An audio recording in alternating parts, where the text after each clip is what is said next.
Hi again, it's Bri Williams, the Behaviour Explainer.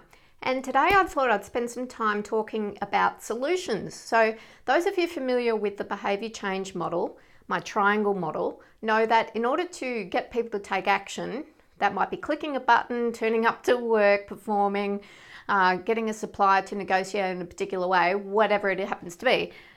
You have to get people from point A to point B. Point A, what they're currently doing. Point B is what we would like them to do. Now, there are three things that stand in the way of that. First is apathy. They can't be bothered.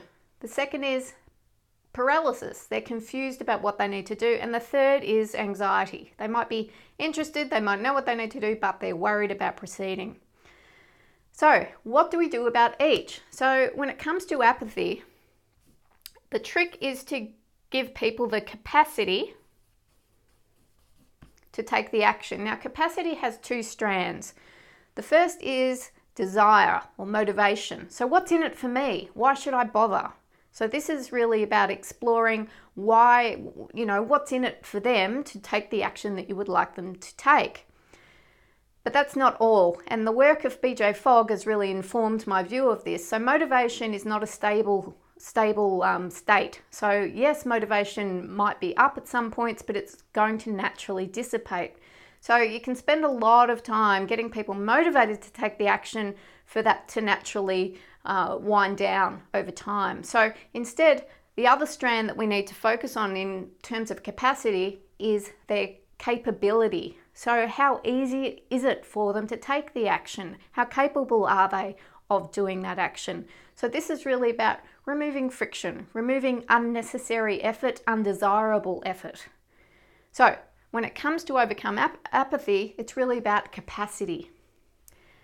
When it comes to paralysis, our role is really to give people clarity.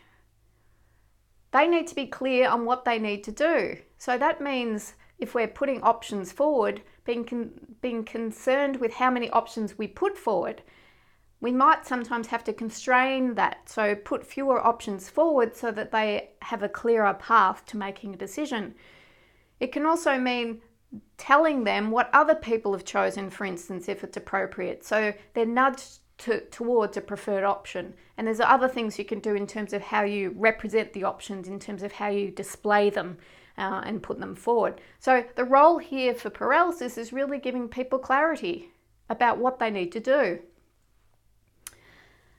Now, assuming they can be bothered and then they know what they need to do, the third roadblock is anxiety. So they're worried about it. So the role here is to give people confidence. So the confidence that taking the action means that they're going to be better off.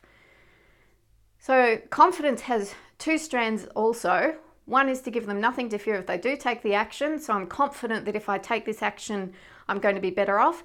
But also something to fear if they don't take the action. So they need to be confident that taking the action is better than not taking the action. And that's where loss aversion really plays out. So the three areas you need to concentrate on: providing capacity for the person to take the action, making sure they're clear on what they need to do, and giving them the confidence that taking the action is the best path. I hope that helps, and I shall see you again next time.